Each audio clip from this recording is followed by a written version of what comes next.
नमस्कार दोस्तों, आप सभी का स्वागत है आपके अपने यूट्यूब चैनल बिहार वर्तक में। दोस्तों, आज हम लोग देखने वाले हैं हिंदी। हिंदी में गद्यांश, पद्यांश और पेडागोजी सभी को देखेंगे, ठीक है। ये जो पेपर है 17 जनवरी 2022 में एग्ज़ाम हुआ था, हिंदी का पेपर है। चलिए आइए हम लोग देखते हैं। गद्यांश और पद्यांश बहुत ही नंबर उठाने वाला टॉपिक होता है। इसे आप अच्छे तरीके से पढ़ेंगे तो बिल्कुल इसमें नंबर कटने की संभावना नहीं रहेगा।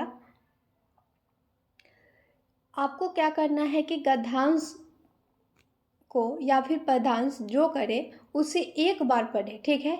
एक बार ऐसा पढ़े कि समझ समझ के पढ़ना है, ओके। कितने बच्चे होते हैं कि एक ही चीज़ को 2 बार 3 बार पढ़ते हैं, लेकिन ऐसा नहीं करना है। एक बार ही पढ़ना है और समझ समझ के पढ़ना है, ठीक है, ताकि क्वेश्चन सॉल्व हो जाए इजी वे में। आइए हम लोग पढ़ने की कोशिश करते हैं और आप लोग भी पढ़िए। यहाँ पे देखिए, कह रहा है, मन में विश्वास रखे तो कोई हार नहीं सकता, पर मन में शंका रहे तो कोई जीत नहीं सकता। क्या बोला कि अगर मन में विश्वास रखेंगे तो कोई हरा नहीं सकता है, और मन में अगर शंका रहेगा तो कोई नहीं सकता है, ठीक है। जिंदगी हमें रोने के 100 मौके देती है तो मुस्कुराने के भी 1000 बहाने देती है। प्रकृति ने हर चीज का एक जोड़ा बनाया हुआ है।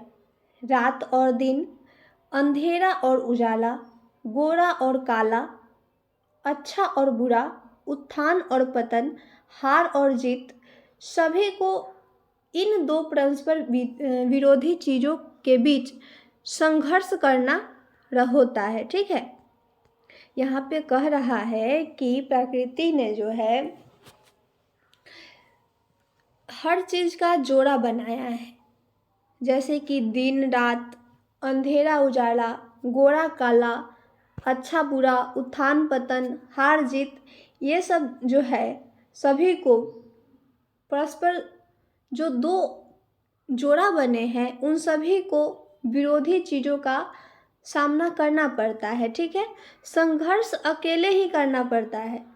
भीड़ तो उमड़ती है जीत जाने के बाद, बस इतना सा हुनर सीखना है, ज़मीन पर रहकर आसमान को जीतना है। दूसरों को समझना बुद्धिमानी है और खुद को समझना असली ज्ञान है, ओके। यहाँ पे कह रहा है आपका गद्य कि भीड़ तो तब उमड़ती है जब जीत जाता है व्यक्ति, और संघर्ष भी अकेले ही करना पड़ता है। और हुनर सीखना है किस चीज़ का? ज़मीन पर रहकर आसमान को जीतने का। दूसरों को समझना बुद्धिमानी है, और खुद को अगर आप समझ जाते हैं तो वही असली ज्ञान है, ओके। दूसरों को काबू करना बल है और खुद को काबू करना वास्तविक शक्ति। यहाँ पे गद्य समझ लीजिए अच्छे से, और क्वेश्चन भी करना है आपको। इस तरह से आपको एक बार पढ़ना है कि जब क्वेश्चन आपसे पूछा जाए, इसी के अंतर्गत से तो पूछा जाएगा क्वेश्चन, तो इजी वे में सॉल्व हो जाए, ठीक है। अगर आपका कंसेप्ट, इस गद्य का कंसेप्ट आपके माइंड में बैठ गया तो दिक्कत नहीं होगी, ठीक है। चलिए आइए क्वेश्चन को देखते हैं। क्या क्वेश्चन कह रहा है? मन में विश्वास रखने से किसकी प्राप्ति होगी? तो ऑप्शन देखिए और आंसर कीजिए।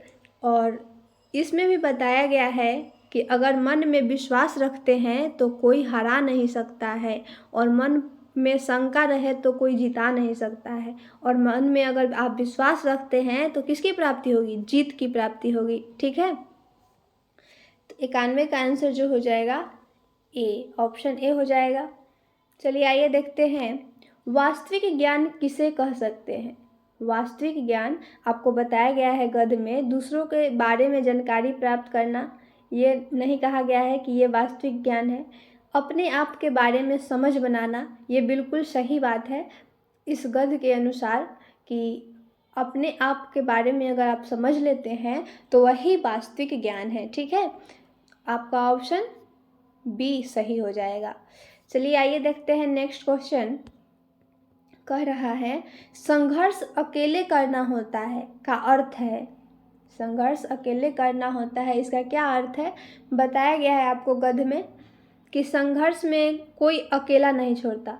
ये बिल्कुल गलत बात है। संघर्ष में जो है खुद से करना पड़ता है।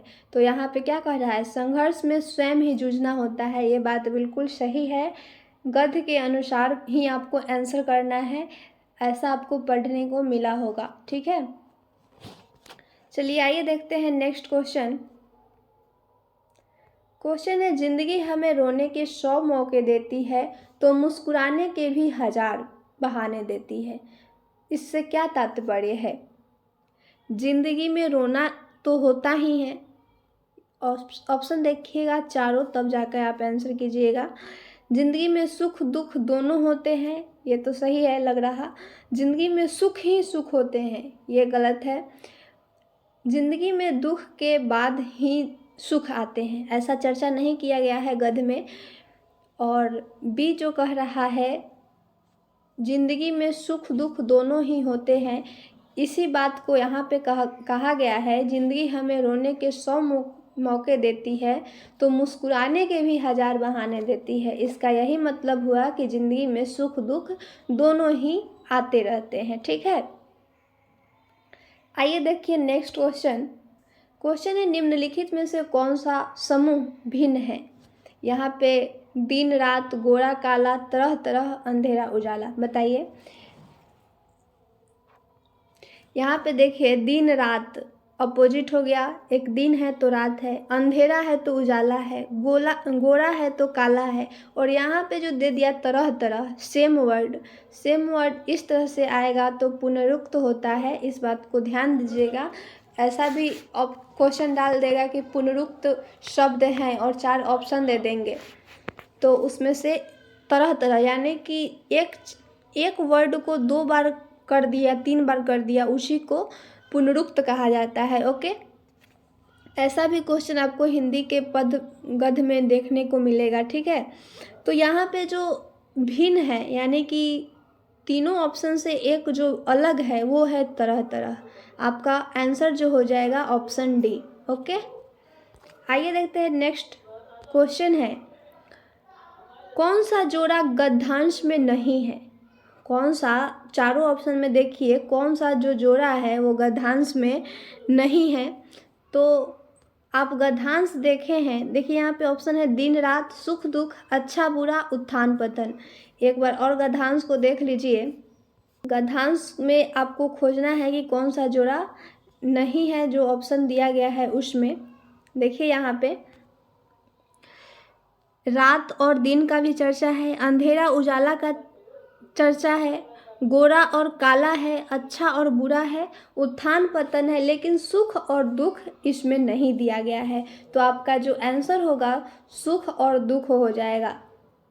ओके, यहाँ पे 96 नंबर क्वेश्चन कह रहा है गद्यांश में नहीं है, तो सुख और दुख जो है गद्यांश में नहीं है, इसकी चर्चा नहीं की गई है।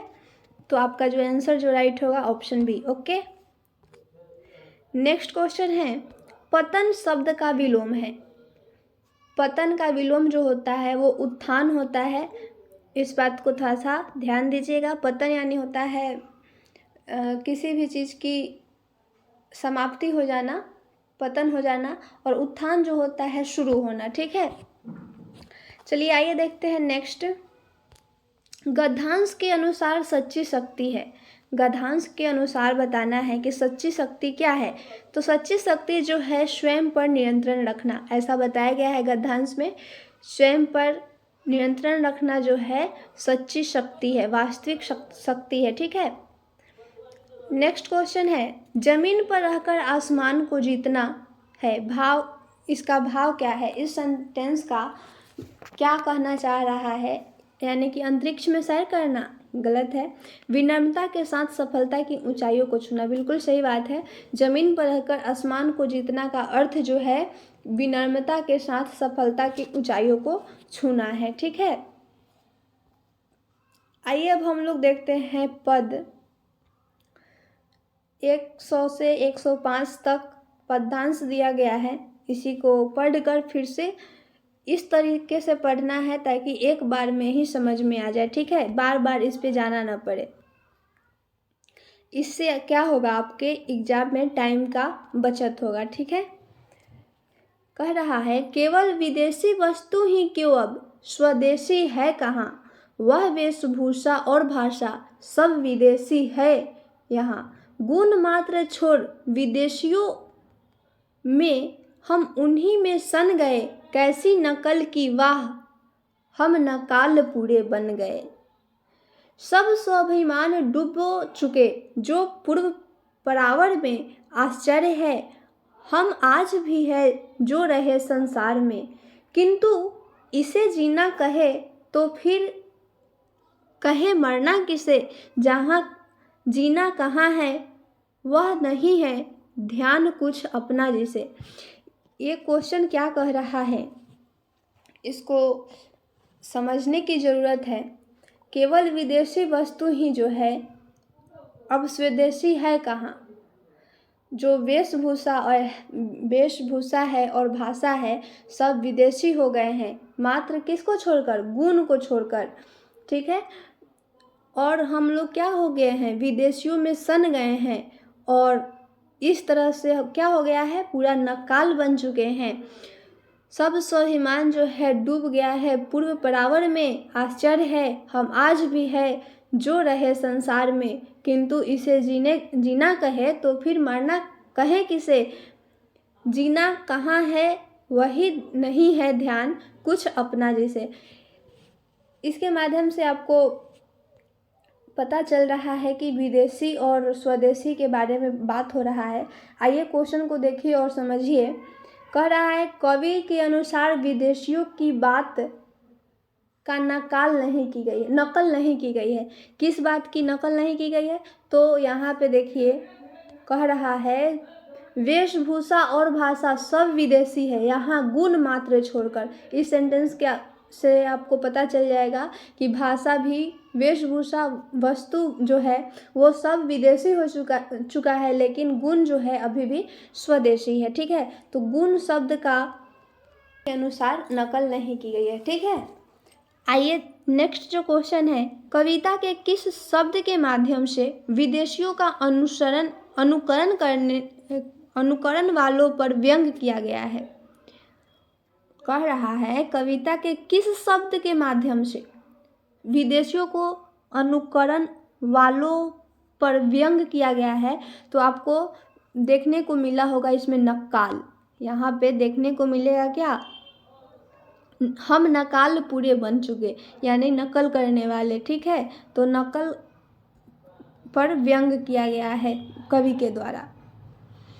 नेक्स्ट है उन्हीं में सन गए, पंक्ति का भाव जो है उन्हीं के जैसा हो जाना, यानी उनके जैसा हो जाना, उन्हीं में सन गए का अर्थ हुआ, ठीक है। नेक्स्ट देखिए, जिनका स्वाभिमान समाप्त हो गया है उनका जीना जो है क्या है, अशोभनीय है। जिनका कोई स्वाभिमान ही नहीं है तो उनका जीना क्या है, अशोभनीय है। शोभनीय नहीं होगा, प्रासंगिक नहीं होगा, अनुकरणीय भी नहीं होगा, ठीक है। अशोभनीय आपका आंसर हो जाएगा। नेक्स्ट देखिए, संसार शब्द में इक प्रत्यय पर बनेगा शब्द। संसार में जब आप इक प्रत्यय जोड़ेंगे तो कौन सा शब्द बनेगा, इसी के बारे में पूछ रहा है। तो संसार शब्द में आप इक प्रत्यय लगाएंगे तो वो हो जाएगा संसारिक। क्या हो जाएगा, संसारिक। और संसारिक इस तरह से लिखाता है, ठीक है। नेक्स्ट देखिए, कह रहा है विशेषण शब्द का उदाहरण। विशेषण शब्द का उदाहरण जो है यहाँ पे विदेशी है, मरना क्रिया है, वेशभूषा नहीं होगा विशेषण, संसार भी विशेषण नहीं होगा, और यहाँ पे विदेशी जो है ये विशेषण है। आइए हम लोग पेडागोजी को करते हैं अच्छे तरीके से। आई होप कि गद्यांश पद्यांश अच्छे तरीके से समझ में आया होगा। पेडागोजी को चलिए हम लोग अच्छे तरीके से करते हैं। आप लोग भी आंसर किया कीजिए लाइव चैट में, ताकि आपका कॉन्फिडेंस जो है वो सामने आ सके कि कितना आप बेहतर कर सकते हैं। देखिए नंबर जो है 106 106 नंबर क्वेश्चन और आंसर कीजिए आप लोग।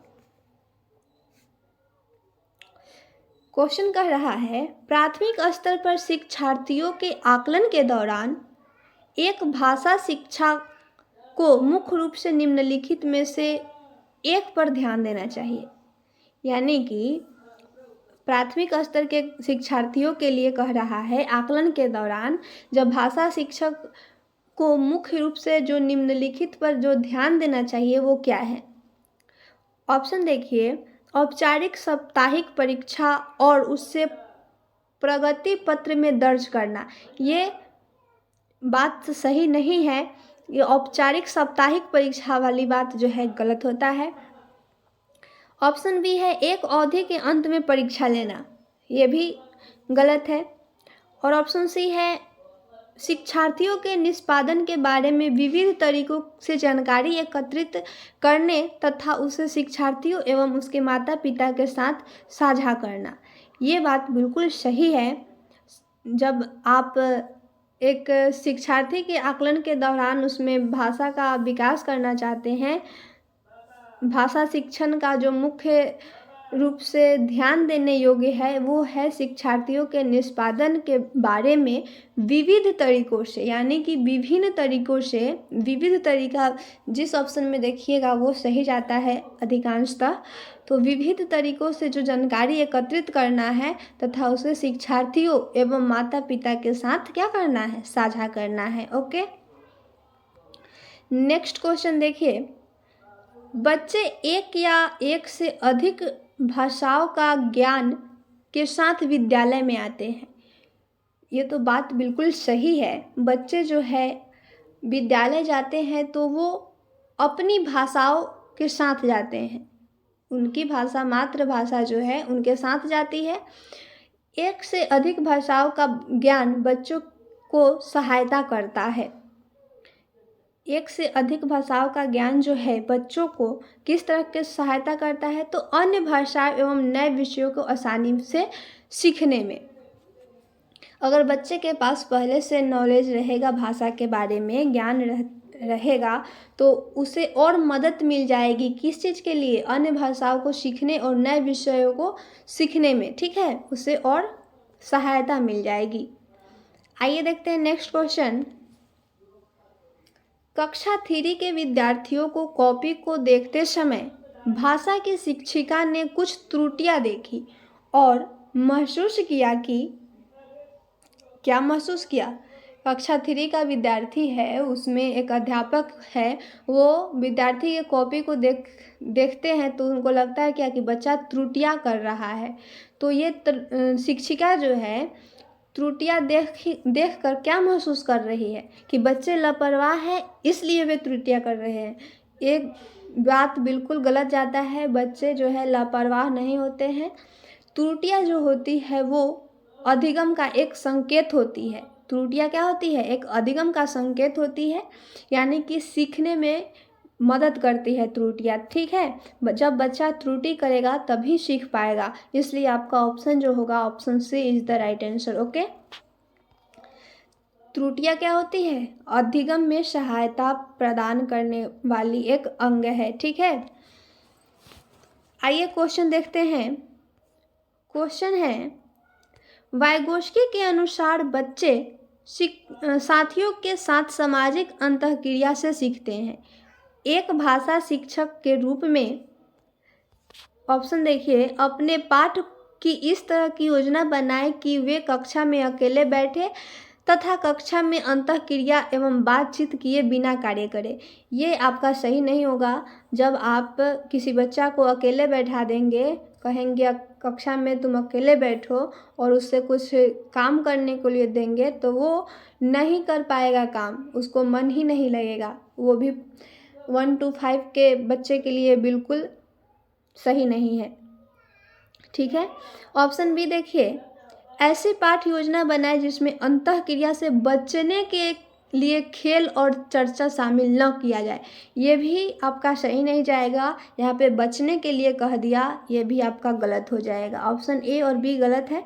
और ऑप्शन सी देखिए, कक्षा में अनुशासन बनाए रखने के लिए प्रोत्साहन, पुरस्कार एवं दंड का प्रयोग करेंगे। ये तो बिल्कुल गलत बात है। न बच्चे को प्रोत्साहित करना है रटने के लिए, अनुशासन बनाए रखने के लिए प्रोत्साहन नहीं करना है, न पुरस्कार देना है और ना ही दंड देना है। ठीक है। और ऑप्शन डी कह रहा है, जोड़े एवं समूह कार्य के लिए योजना बनाएं ताकि वे साथियों के साथ अंतःक्रिया कर सके। ये बात बिल्कुल सही है। जब बच्चा को जोड़े में कहेंगे, समूह बनाकर कहेंगे कि किसी काम को करो, तो वो साथियों से बातचीत करके एक दूसरे से समझकर वो अच्छे तरीके से बेहतर कर पाएंगे। ठीक है। आपका जो ऑप्शन डी होगा वो सही होगा। ठीक है। आइए देखते हैं नेक्स्ट क्वेश्चन। क्वेश्चन है, भारतीय कक्षाएं बहुभाषी कक्षाएं होती है। भारतीय कक्षाएं जो होती है वो बहुभाषी कक्षाएं होती है। बहुभाषिकता के इस संदर्भ को ध्यान में रखते हुए प्राथमिक स्तर पर बहुभाषी कक्षा के बारे में निम्नलिखित में से कौन सा एक सर्वाधिक उपयुक्त है? बहुभाषी कक्षा का क्या तात्पर्य है इसके बारे में बताना है आपको। देखिए ऑप्शन, शिक्षक को शिक्षार्थी की भाषा को नज़रअंदाज करते हुए विद्यालय की भाषा पर ध्यान देना चाहिए।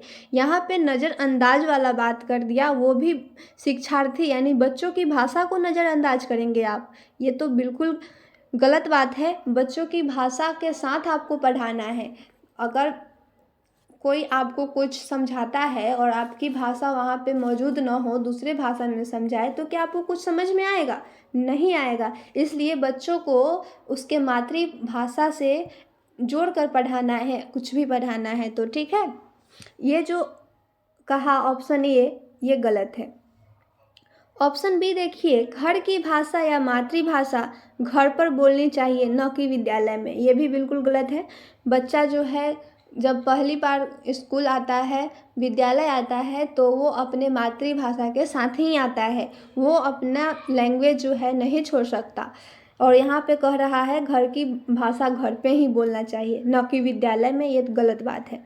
और ऑप्शन सी कह रहा है, भारत में एकल भाषी विद्यालय होने चाहिए तथा शिक्षार्थियों को उनकी भाषा की प्राथमिकताओं के अनुसार प्रवेश देना चाहिए। ये तो बिल्कुल गलत है। कह रहा है भारत में एकल भाषी विद्यालय होना चाहिए। क्यों होगा भाई एकल भाषी? अनेक भाषा का भी अर्जन होता है। और कह रहा है उनकी भाषाओं के प्राथमिकता के अनुसार ही आप विद्यालय में उसको प्रवेश दीजिए। ये गलत है। उसके भाषाओं के प्राथमिकता पर नहीं देना है बच्चों को प्रवेश। कोई भी बच्चा विद्यालय में आकर शिक्षा ग्रहण कर सकता है। ये भी आपका गलत जाएगा। और ऑप्शन डी कह रहा है, शिक्षक शिक्षार्थियों को उनकी स्वयं की भाषा में संप्रेषण करने एवं अभिव्यक्ति हेतु प्रोत्साहित करें तथा उनके विचारों को सम्मान दें। बिल्कुल सही है। ये ऑप्शन, आपका ऑप्शन जो डी है बिल्कुल सही है। विद्यार्थियों के विचार को जब आप सम्मान देंगे और उनको जो है संप्रेषण करने के लिए अभिव्यक्ति हेतु जब आप उसे प्रोत्साहित करेंगे, तो बच्चा में जो है बहुत ही बेहतर तरीके से विकास होगा। ठीक है। आपका ऑप्शन जो है डी सही जाएगा। आइए देखते हैं नेक्स्ट क्वेश्चन। क्वेश्चन है, भाषा शिक्षक ऐसे कार्य दे जो जोड़े या समूह में किया जा सके। क्योंकि कह रहा है कि भाषा शिक्षक जो है ऐसे कार्य दे जो कि जोड़े में या फिर समूह में बैठकर किया जा सके। क्योंकि क्यों करेंगे भाई ऐसा? तो ये जो है इस प्रकार के अर्थपूर्ण कार्यों से बच्चे जो है एक दूसरे की सहायता करते हैं एवं सीखते हैं। आपका ऑप्शन सी जो है बिल्कुल सही है। अगर आप बच्चे से समूह में कार्य करवाएंगे तो अर्थपूर्ण कार्य होगा और बच्चा जो है एक दूसरे की सहायता से वे सीखते हैं और सिखाते भी हैं। ठीक है। आपका ऑप्शन सी जो है वो सही है। और देखिए ऑप्शन ए में क्या कह दिया कि जब बच्चे एक साथ कार्य करेंगे तो अपना कार्य शीघ्र समाप्त करने में सक्षम होंगे। ये गलत है। शीघ्र कार्य को समाप्त नहीं कर पाएंगे और वे जो है अच्छे से भी नहीं कर पाएंगे। ये गलत कहा सामूहिक कार्य में। इससे शिक्षक को कार्य कम होगा क्योंकि समूह अवलोकन की तुलना में प्रत्येक बच्चे पर व्यक्तिगत ध्यान देना कठिन है। ये भी आपका गलत है। और ऑप्शन डी क्या कहा, हम उनके बीच अधिक अंक प्राप्त करने की प्रतियोगिता को बढ़ावा देता है। ये भी गलत है। आपका ऑप्शन सी जो है वो सही होगा। आइए देखते हैं नेक्स्ट क्वेश्चन। एक अध्यापक का अपनी कक्षा में इन बात पर ध्यान दिया जाता है कि एक बच्चे को भाषा पढ़ाने एवं समझने में कठिनाई हो रही है। यह एक लक्षण क्या हो सकता है? यहाँ पे किस चीज़ की कठिनाई के बारे में बात कर रहा है? भाषा पढ़ने एवं समझने। पढ़ने वाली बात किया, भाषा पढ़ने में उसे कठिनाई होगा तो पढ़ने में अक्षमता यानी कि डिसलेक्सिया होगा। आपका ऑप्शन सही हो जाएगा। यहाँ पे कह रहा है गणना में अक्षमता डिसकैलकुलिया यानी कि गणित में जो बच्चा अक्षम है वो हो जाएगा डिसकैलकुलिया। लिखने में अक्षमता वो डिस्ग्राफिया, और प्रयोग या अभ्यास करने में जो अक्षमता है उसमें वो हो जाएगा डिस्प्रैक्सिया। ठीक है, इस बात को नोट करना चाहते हैं तो कर लीजिए। गणना में अक्षमता लिखकर यानी कि गणित में अक्षमता लिखकर आप डैश देकर लिख सकते हैं क्या, डिस्कैलकुलिया। लिखने में अक्षमता को डिस्ग्राफिया कहते हैं, और प्रयोग या अभ्यास करने में जो अक्षमता होती है उसे डिस्प्रैक्सिया कहते हैं, और पढ़ने में जब अक्षमता रहेगा तो डिस्कैलकुलिया कहेंगे, और डिसलेक्सिया कहेंगे। पढ़ने में अक्षमता को डिसलेक्सिया कहेंगे, और पढ़ने में अक्षमता को एक वाचन वैकल्य भी कहा जाता है। क्या कहा जाता है? वाचन वैकल्य भी कहा जाता है। इस बात को ध्यान दीजिएगा, वाचन वैकल्य भी कहा जाता है पढ़ने में अक्षमता या फिर वाचन वैकल्य। ओके, आइए देखते हैं नेक्स्ट क्वेश्चन। निम्नलिखित में से कौन सा कथन प्राथमिक स्तर पर आकलन करने के संदर्भ में सही है? कौन सा कथन है, 4 ऑप्शन में से कौन सा सही है जो कि प्राथमिक स्तर पर आकलन करने के संदर्भ में है? देखिए, आकलन प्रत्येक सत्र के अंतिम में होना चाहिए। क्या कह रहा है? सत्र के अंतिम में क्यों लेंगे आकलन? गलत है। ऑप्शन बी कह रहा है आकलन राज्य आधारित प्रक्रिया होना चाहिए तथा राज्य द्वारा पूरे राज्य में एक साथ ही आयोजित करना चाहिए। ये बात भी बिल्कुल गलत है। और ऑप्शन सी कह रहा है आकलन विद्यालय आधारित तथा शिक्षण अधिगम प्रक्रिया के साथ समावेशित होना चाहिए। ये बात बिल्कुल सही है। जब बच्चा सीख रहा है, अगर आप उसका आकलन उसी सीखने के दौरान करेंगे तो वो बेटर होगा। ठीक है, आकलन वर्ष में एक बार आयोजित करना चाहिए। ये बात भी सही नहीं है। वर्ष में क्यों करेंगे, ये बात गलत है। ठीक है, आइए देखते हैं नेक्स्ट क्वेश्चन। क्वेश्चन है निम्नलिखित में से आप किसे भाषा का कक्षा हेतु प्रामाणिक सामग्री के रूप में स्वीकार करते हैं? क्या क्वेश्चन कहा कि कक्षा हेतु, कक्षा के लिए प्रामाणिक सामग्री के रूप में आप किसे स्वीकार करेंगे? पाठ्य पुस्तक को या फिर कार्य पुस्तिका को या फिर पूरक पुस्तिका को? ये सब जो वर्ड है गलत जाता है, कभी अभी तक सही नहीं गया है। और समाचार पत्र जो है वो सही है। आप कक्षा में प्रामाणिक सामग्री के रूप में अगर आप स्वीकार करना चाहते हैं तो वो समाचार पत्र है। ओके, नेक्स्ट क्वेश्चन देखिए। भाषा अधिगम के लिए सामग्री तैयार करने के सिद्धांतों में से एक है। भाषा अधिगम के लिए सामग्री आप तैयार करना चाहते हैं, उनमें क्या सिद्धांत है बताइए? प्रत्येक वायु वर्ग के लिए जटिल सामग्री चुनी जानी चाहिए। ये बात सही नहीं है। जटिल सामग्री को क्यों चूज करेंगे, और वो भी प्रत्येक वायु वर्ग के बच्चे के लिए? और ऑप्शन बी है सामग्री औचित्यपूर्ण तरीके से स्तर अनुसार होना चाहिए। ये बात बिल्कुल सही है। औचित्य तरीके से बच्चे के स्तर के अनुसार होना चाहिए। ठीक है, किसी भी सामग्री की नहीं चुनी जा सकती, ये गलत है। सामग्री छोटी तथा सीमित होनी चाहिए। सीमित वाली बात भी गलत होता है, इस बात को नोट कर सकते हैं आप। अब आपका जो आंसर होगा ऑप्शन बी,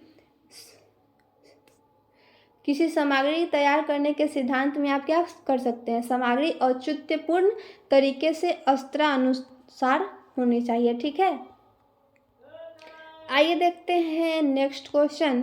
क्वेश्चन है, भाषा अर्जन होता है जब बच्चों को व्याकरण के नियम पढ़ाए जाते हैं।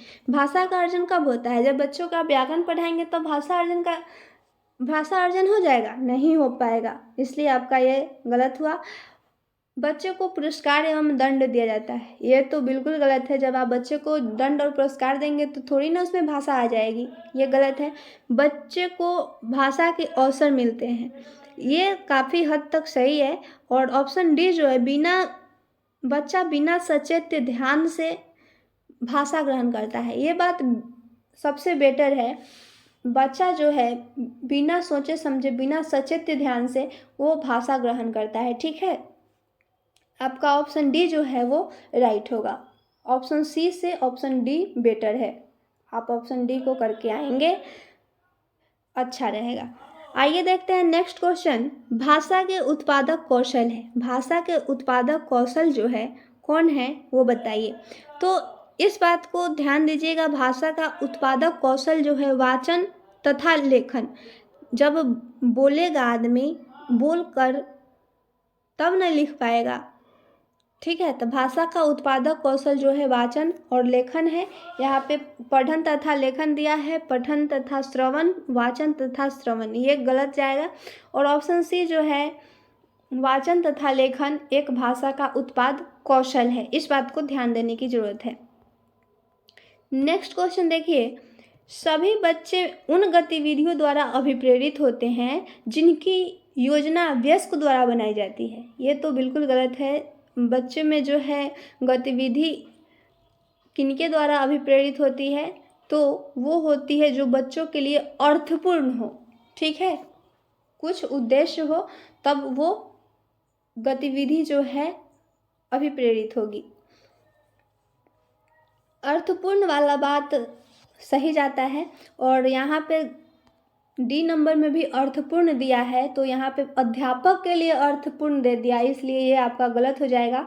अध्यापक के लिए अर्थपूर्ण नहीं होना चाहिए, बल्कि बच्चों के लिए अर्थपूर्ण होना चाहिए। आपका ऑप्शन सी सही होगा। नेक्स्ट क्वेश्चन देखिए, क्वेश्चन है, क्वेश्चन को पढ़िए और आंसर कीजिए आप लोग। द्विभाषी बच्चे या दो भाषा जानने वाले बच्चे किसी से बात करते समय प्रायः एक भाषा के शब्दों का प्रयोग करते हैं, कहलाता है। क्या कहलाएगा? अगर कोई बच्चा है, दो भाषा जानता है, मान लीजिए इंग्लिश और संस्कृत जानता है बच्चा भाषा, संस्कृत एक बच्चा जो है वो संस्कृत भाषा जानता है और एक बच्चा इंग्लिश भाषा जानता है। तो अब वो जानने वाला जो बच्चा है वो किसी से बात करते समय प्रायः जो है एक भाषा के शब्दों का प्रयोग करता है। वो क्या करता है? वो संकेत बदलता है। ठीक है, संकेत बदल के उसको बताता है, उसका ट्रांसलेट करके बताएगा। ओके, तो जब भी आ जाए कि बच्चा दो भाषा के बारे में जान रहा है और किसी से बात कर रहा है तो उसको कैसे बताएगा? तो संकेत बदलना कहलाएगा। ठीक है, आपका option A is the right answer. Next question देखिए, विद्यार्थियों के अधिगम के आकलन के लिए उपयोग की जाने वाली स्कोरिंग मार्गदर्शिका को क्या कहते हैं? ये सबसे लास्ट क्वेश्चन है आज का, और इस क्वेश्चन को अच्छे तरीके से देखिए। कह रहा है क्वेश्चन, विद्यार्थियों के अधिगम के आकलन के लिए उपयोग की जाने वाली स्कोरिंग मार्गदर्शिका को क्या कहते हैं? रूब्रिक्स कहा जाता है। इस बात को थोड़ा सा आप ध्यान दीजिए। अगर विद्यार्थी का जब अधिगम में आकलन हो रहा है, उसके उपयोग के लिए स्कोरिंग मार्गदर्शिका जो होती है उसको क्या कहा जाता है? रूब्रिक्स कहा जाता है। ओके, ये सब ऑप्शन आपका सही नहीं है, आपका रूब्रिक्स सही होगा। Option A is the right answer. और आप लोग चैनल पे नए हैं तो चैनल को सब्सक्राइब कर लीजिए, और ओल्ड है तो अपने फ्रेंड्स में शेयर कर दीजिए, लाइक कीजिए अगर आपको पसंद आता हो तो। ओके, हम लोग मिलेंगे नेक्स्ट वीडियो में नेक्स्ट टॉपिक के साथ। जय हिंद।